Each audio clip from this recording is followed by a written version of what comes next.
What's up, guys, and welcome back to Capt.Mike's rigging station. We are just getting ready for a mutton snapper trip tomorrow, and I wanted to just spend a few minutes and talk to you a little bit more about the rig that I'm fishing. This is a subject I touch on a lot because I'm really an avid fan of targeting these big mutton snappers. And once again, I'm not talking about these small fish, I'm talking about, when I say small, barely keepers, 18, 20 inches, that's not what we're looking for. We're looking for fish that are approaching or exceeding 30 inches. These are the trophy mutton snappers, the biggest of the bunch, fish that are in the teens, sometimes even hitting 20 pounds. I mean, really, really beautiful monster fish. However, these snappers are not dumb. They didn't get this big by making mistakes, and I'll tell you, finding them and fooling them, it's not an easy thing to do. It really isn't. It's so challenging. And that's one of the things that attracts me so much to this trophy mutton snapper fishing. Here in the Florida Keys, we're very, very lucky, very privileged. From Key Largo to Key West and beyond, and certainly all the way out to the world famous dry Tortugas, we have a fantastic mutton snapper fishery. Certain areas light up at certain times. It's not always on fire everywhere along that whole stretch, but certainly somewhere somebody's catching muttons, I promise you that. And everybody has a little bit of a different way to do it, which is totally cool. Some guys prefer to anchor. Look, I've seen guys, they anchor and they fish 2 electric reels. Heavy lead, 2-3 pounds, bait sitting on the bottom, long leader, electric outfit, something you would typically see sword fishing. They get a bite, they push a button, they winch them on in there. And, whatever, to each is their own. Other guys, including myself, I've had excellent success drifting along the outside perimeter of the structure that I intend to fish. And understand, when I say the outside perimeter, I pretty much have it nailed down. You've got a football field. Imagine that the wreck is bullseye in the center, and you've got 300 feet. You have a 300-foot perimeter around that bullseye. That's your target zone. That's where you're gonna find the mutton snappers. Yes, up to 300 feet away from the wreck itself, okay? Proven over and over and over. So don't think that you need to be right on top of it. Don't think if there's another boat fishing that wreck that you need to be butted up right against them, okay? And there's gonna be multiple boats fishing the same spot. It's gonna happen. The spots that hold the fish, you're not the only guy that knows about them. Stop thinking that you are, all right? And in turn, you're gonna find yourself in a scenario where there's other boats there. That's okay. Express the same level of courtesy to that guy that you would expect. Okay, give them a little breathing room. You don't need to be on top of them. There's no need to. And remember, the fish are gonna be patrolling the perimeter of that structure. They're waiting for bait fish, crustaceans, crabs, lobsters, shrimp, squid, finfish of all sorts, anything to make a mistake and wander out into the open. Boom, dead meat. And they have this really incredible ability to hone in on a wounded bait. And we've talked about this. You've watched, if you haven't, make sure that you do. You've watched our episode on pinfish traps, right? And how important and how vital pinfish are to our success when we're targeting big mutton snappers. And we broke down how we catch the bait. Now we're gonna break down the rig and how I fish and why. Okay, because it's important to not only talk about it, but to explain it so you understand my logic, okay? And you can kind of incorporate all of it or bits and pieces of it, to help you be a more successful bottom fisherman here across the Florida Keys and beyond. Now, understand, I'm fishing 150 to 250. That's kind of my range in depth here where I am in Marathon. I fish about a 40-mile stretch, meaning a 40-mile span, and I've got a variety of spots within that 40 miles. Where I'm fishing on any given day for those muttons is gonna depend a lot on where I am. In other words, if I'm wahoo fishing and my wahoo trip is over, where am I adjacent to any of those wrecks? It's gonna be based on local intel, All right, that's a huge one. Where are the muttons? Dude, where are you catching them? Hey, here I am. I'm in this depth. I'm in this area. I'm east, I'm west. I use that intel. I share it, but I also use it. All right, it's called networking. It's called fishing smart. I know each of those spots really well. I have a lot of spots in that 40-mile span, 15, 18 go-to spots. That's all I need. I couldn't fish them all in one day if I tried. I couldn't fish them all in a week if I tried. So I've got a lot of spots to fish. If I'm not finding them on one spot, I'll hop to another spot, but I'll try a different depth. If I'm not catching them in 225, I'm not gonna go fish another spot in 225. I'm gonna go fish a spot in 165. If I'm not catching them in 175, I might go fish a spot in 205. I'm gonna move around a bit. I'm gonna move up and down, east and west, inshore and offshore. I'm gonna explore. I'm gonna put in my time. And that's how I'm gonna, be consistent. I don't always win. Sometimes I can never find those damn things. Can never find the muttons, but I can find the sharks and the jacks. I'm really good at that. I could always find those. But obviously you want the big mutton snappers, and that's, they're not gonna be everywhere all of the time. When I get to a spot, immediately I just, I get to the area, throw the boat on a quick drift, just determine which way I'm gonna drift with the current, with the wind, how fast. And that's gonna allow me to decide how I'm gonna fish, okay? Understand what I'm saying here. I'm not gonna anchor. Not saying that's not a great tactic, but I'm on the move. I like to move, okay? I like to cover ground. That's my preference when I'm targeting these big muttons. Bycatch may include African pompano, blackfin tuna, cobia, cuberas, groupers, red snapper, the list goes on and on. So I like to just cover the area, really canvas it. I'm not big on anchoring and sitting in one spot. Again, depending on the prevailing conditions, that's gonna determine, am I just gonna throw it on a drift and fish some baits right off the side of the boat? And that'll determine what rig I'm fishing too. If that's the case, it's typically gonna be a fish finder type rig with a sliding egg sinker, 6 or 8 ounce egg sinker, 10-foot leader, diamond presentation or some diamond fluorocarbon in the 40 or 50 pound test. The high catch super clear, I'm fishing a lot of that lately in 40 and 50, and I'm finding that I'm just as successful as I am with the fluorocarbon. Point I'm making is about a 10-foot leader. And if I'm drifting at less than about 0.8, just under a mile an hour, I'm okay drifting that whole area, okay? Because my drift is not super fast. I can keep baits in the strike zone for a maximum period of time.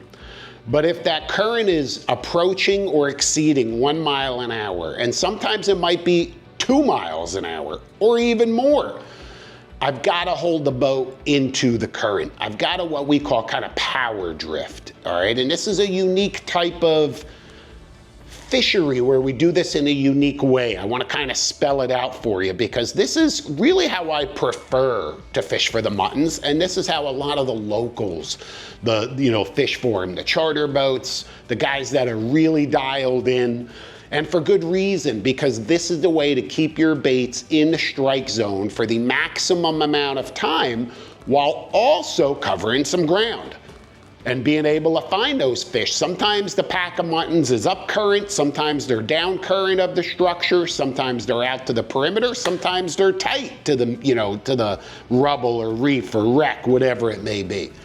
So this is like the best of both worlds, okay? And it's a little strange to outsiders looking in because let me explain to you what's happening here. We're drifting in this direction. I want you to picture this. We're drifting behind me this way. The boat's moving this way. Okay, we're going that way. Wind, current in our face, we're going that way. Our Mercury-powered 41-foot Sea Hunter. Big cat. We lay parallel, and we could fish multiple lines. Depending on how many people are on the boat, you can dead stick a rod, you can fish a fish finder rig, you can dead stick a rod and drop a jig. Everybody can find a way to fish 2 rods. You can drop a jig, but before doing so, throw out a spinner with a flat line because again, you're cruising across really fishy water. So a lot could happen. Pelagics up on top, blackfins, cobia, sailfish, dolphin, wahoo will eat a flatline bait, even if it's a pinfish. So that's another way to cover more of the water column, all right? But again, if that current is pushing us at 1+ miles an hour, then what I do is I'll hold the boat into the current in reverse. So this is now the back of the boat, my cockpit, my quad Mercury V10s, and we're fishing right off the back of the boat. We're fishing 2 rods. This is really precision fishing. It's about getting right in there, right in for the kill, right into that spot, and keeping 2 prime baits in that strike zone. Remember, we're targeting a really, really smart fish. Do not think if you have 6 lines in the water, you have that many more odds of connecting. You may be doing more harm than good. Big muttons are spooky. Spooky. And you start dropping a bunch of shit to the bottom, bouncing off the bottom, you know, rigs, jigs, leads, whatever, you could spook every mutton in sight. So sometimes taking the very stealthy, clean 2-bait approach is far more productive. How do we do it? Starts with, again, boat positioning. Okay, I'm holding the stern into the current. I'm at the wheel of my Sea Hunter. I'm looking back at my rods. My hands are on the throttles, and I'm just bumping back, little bit at a time, bumping back. Sometimes one set of motors, the starboard engines, sometimes the port engines, sometimes all 4. Sometimes I'll bump one side forward. What I'm trying to do is keep those baits, keep that boat in that strike zone, in that 300-foot perimeter of that wreck, okay, on that field, in that playing field for the longest amount of time, with my baits right on the bottom, right there in the kill box. Okay, that's the goal. Now, boat positioning is certainly vital because as I look at my dashboard, right, I'm staring at my Furuno TZT XLs. I'm looking at my chart plotter, understanding exactly where I am in relation to the structure beneath me. I've got a boundary created around the wreck, the reef, the rubble, wherever I'm fishing. I have a 300-foot boundary created around the spot right on my screen. As long as my boat's in the circle, baby, I'm in. I'm right where I need to be, if I'm anywhere in that circle. So it's really an easy and neat and efficient way to do it, okay? And of course, I'm also looking at my fish finder, keeping an eye right on the bottom. Where do I see piles of fish? Are they on one side or the other, up current or down current? So situational awareness is vital for this to be effective, for power drifting, for monster muttons to really work. You've got to have situational awareness and understand where your boat is at all times. A lot of guys are doing this with the electric trolling motors, right? They can hold their boat in position with the electric trolling motors. Not a bad concept, not a bad idea, okay? But again, not the only way. And there's, you know, the advantage too, I believe, with power drifting like that is not only are my baits down there, but I am still moving around a little bit, right? I am still offshore of the wreck, inshore of the wreck, behind it, in front of it. I'm not just sitting in one spot. And those muttons are on the move, okay? They're really on the move. So I like this approach. It really, really works well for me. So you understand boat positioning, but now let's talk about tackle, because this is a really, really big one. And listen, understand this. I've talked about mutton snapper fishing for many, many years. And there are some fundamentals that remain the same, but there are some things that evolve. Tackle evolves, techniques evolve from one season to the next, one trip to the next. It's a constant game of fine tuning. What am I doing? How am I doing it? And how can I do it better? Okay, how can I do it more effectively, more efficiently? And I believe the stage I'm at right now, I don't want to say is at the pinnacle, but I'm gonna say is at the best that I've ever been at mutton snapper fishing. I feel like I'm really, really zeroed in on my tackle, on the fish behavior. Not to say I'm gonna go out there and crush them every time. I'm not. There's times I never find them. I said that earlier. I'm not embarrassed about that. That's fishing. Anybody who's ever gone after big muttons and says that they catch them every single time, well, you know what? God bless you, my friend, because you have some sort of superpower that I don't know about. Because that's typically not how monster mutton snapper fishing is. These fish didn't get to be this size, you know, without learning a thing or two along the way. And it's a trophy. It's a trophy fish, trophy status. It's amazing. They're beautiful. They're huge. They fight incredibly hard, at least for the first third or half the fight. After that, it's, they're done. But it's a prize, you know, and you catch one big one, you want to mount it, put it up on your wall. I've got one in my living room. You guys have seen it right above my TV, 32-inch mutton, you know, just a beautiful, beautiful fish. Anyhow, let's get back to it or I'll sit here and talk forever. Tackle. I've used a lot of different rods. Here's where I'm at right now. I'm at the Chaos, okay, KC. It's an 8-foot rod. It's a composite rod. That's what the KC is. It's rated for 30 to 80 pound. Now stop.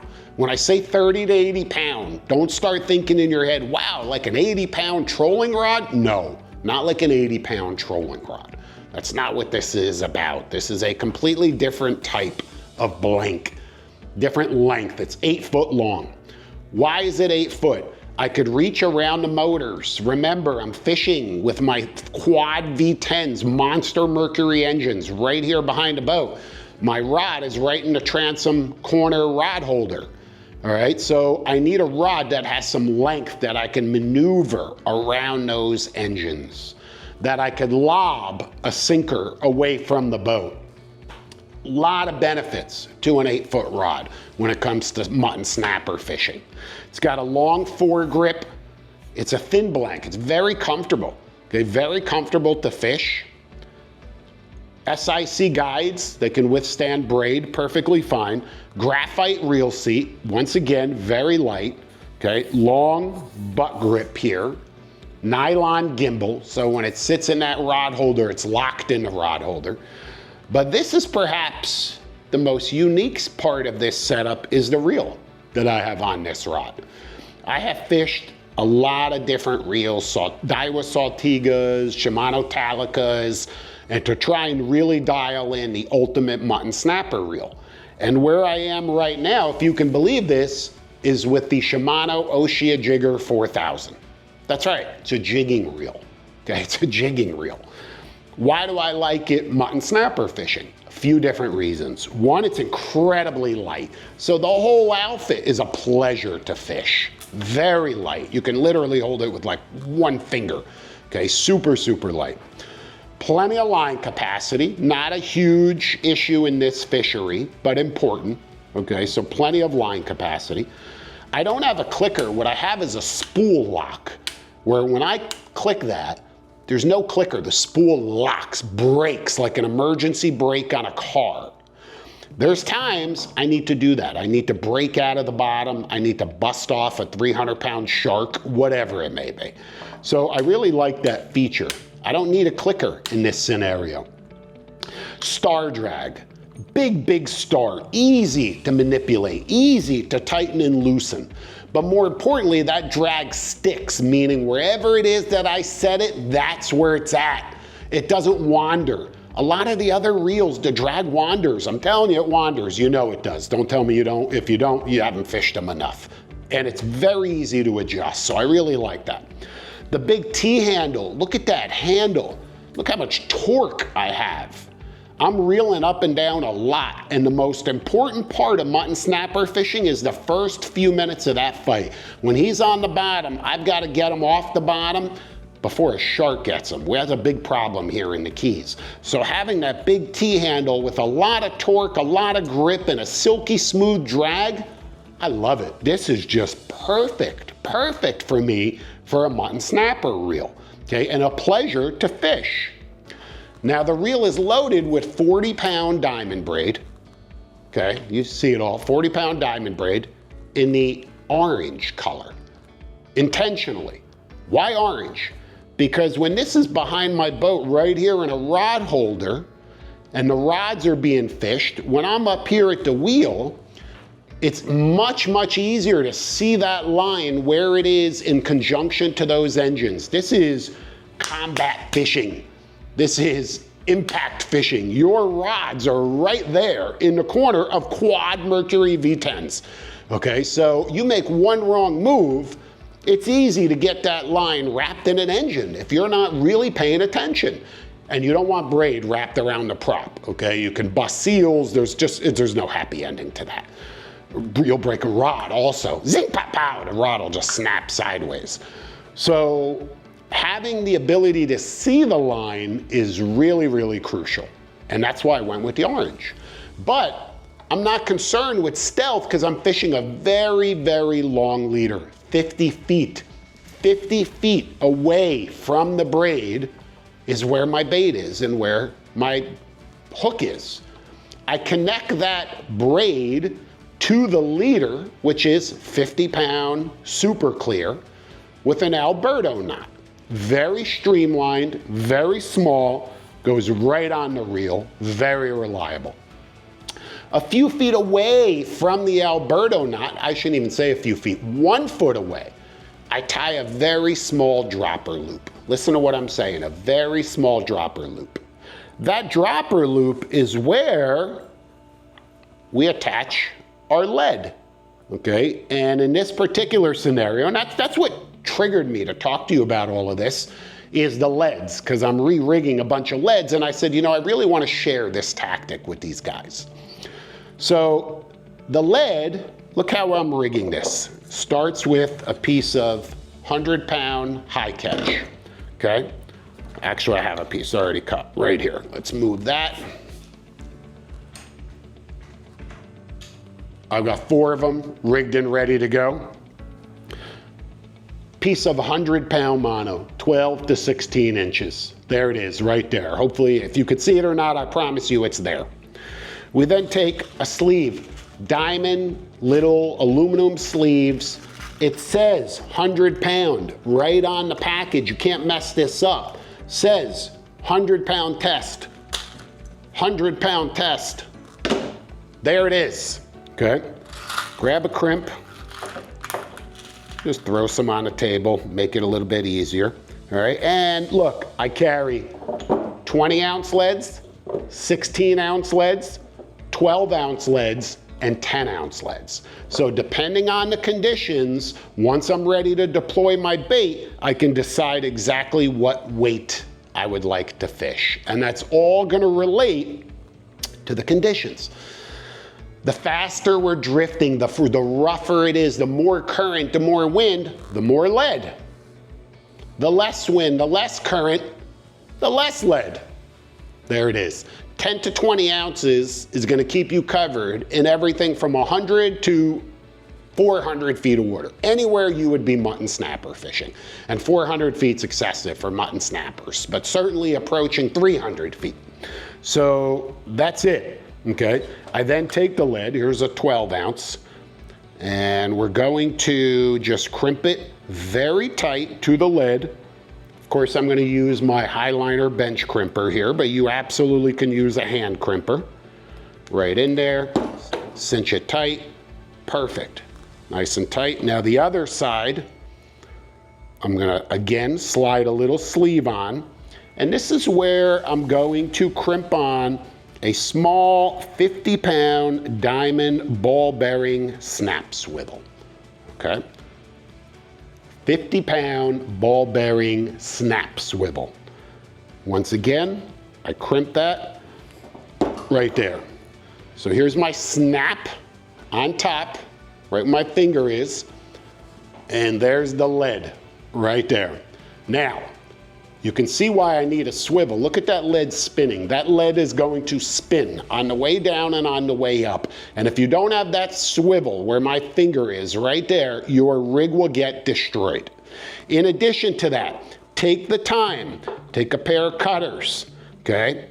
Get right in there and trim as close as you can any tag ends that are coming out of the crimp. These tiny little tag ends that come out of the crimp are what I call rig killers.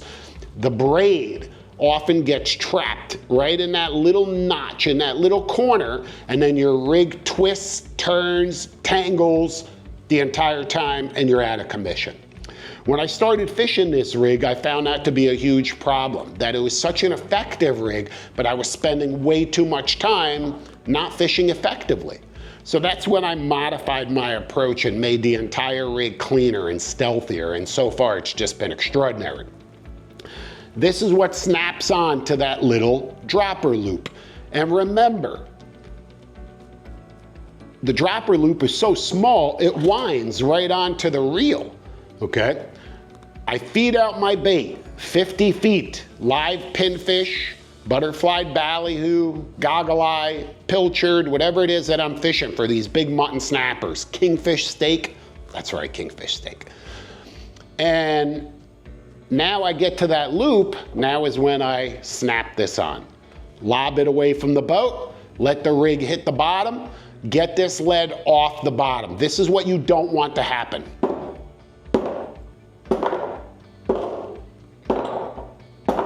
You'll spook every mutton in sight, okay? The idea is to hit the bottom and retrieve this 3 or 4 turns off the bottom. So your lead is suspended. And now I have a 50-foot long leader just drifting beautifully, very stealthily with an enticing bait. That's how you mutton snapper fish for these big ones. You then see a bite on your rod, and trust me, there's no mistaking it. You'll see that bite on your rod. He often, by the time you see the bite, he's got it.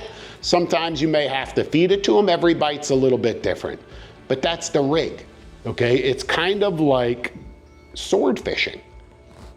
It really is, but on a much smaller scale. I'm not fishing with 12 pounds and 150-foot leader, but that's what I'm doing when I'm sword fishing. I'm keeping that lead suspended off the bottom. I'm power drifting. I'm keeping my bait in the strike zone. So that's how I look at monster mutton snapper fishing, okay? It's like sword fishing.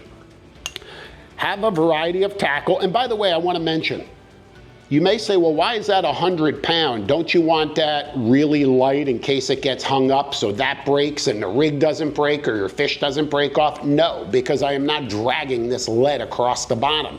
My intention is for this not to get hung up. Remember, I'm not fishing tight to the structure. I'm outside of it within 300 feet. And I'm not on the bottom. It's suspended off the bottom. And by being a little bit heavier, it's just easier to handle. It's not gonna tangle anywhere nearly as much. This is a this is like a foul-proof rig. It won't foul. The trick though, one other quick trick that I have to mention is about 6 to 8 feet away from my bait. 6 feet is enough, okay? Here's my hook.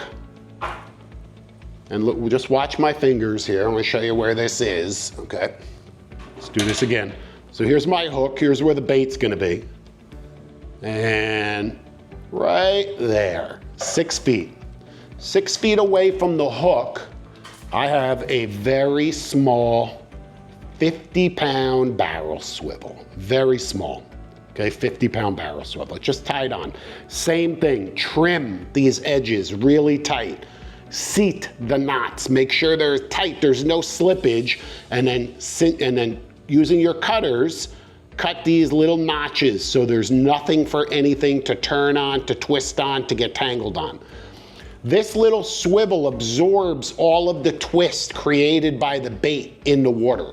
Either a live bait, a spinning dead bait, okay, that absorbs it all and it saves your rig. It's a rig saver, really is. Do it right. And when you do it right, it's gonna result in some beautiful fish, right? Beautiful mutton snapper. which at the end of the day, hopefully you're gonna find yourself at the fillet table. And this is another area that's really, really important, guys. You've seen my fillet table. I've got a Boat Outfitters Ultimate Fillet Table. It's got 2 drawers, it has a sink, it has a huge 70+ inch platform, perfect for big wahoo, swordfish, and of course, perfect for big mutton snappers as well. You may not think that a fillet table may make a difference in your fishing. You'll never even think about it. But I promise you it does. It really, really does. It gives you a place to prep accordingly, and it gives you a place to prepare your fish at the end of the day accordingly as well, you know, with all respect to the fish. You don't want to work in a small little cramped environment. I found that fillet tables are like a lifelong investment. I'll pass it on to the people who ultimately live here. They'll pass it on to, you know, it'll last longer than the dock, than the home, than my boat. So it is something that's really, really important. And that applies on the boat and off the boat. On the boat, you've seen us use small little fillet tables, small little bait tables, also from boatoutfitters.com. They make a, you know, a size and a shape for every application, and it's something that really is gonna contribute to your successful fishing. So look, that's it, guys. Do it right, spend the time, put in the extra effort and energy, be ready when you go out there, expect to get hung up, expect to lose rigs, it's gonna happen, all right? But that's okay, I'm ready to go, I'm ready to get back in the game as quickly as possible. Thanks for watching. Make sure you catch up on all of these segments of Captain Mike's Rigging Station, and I'm looking forward to seeing you out on the water.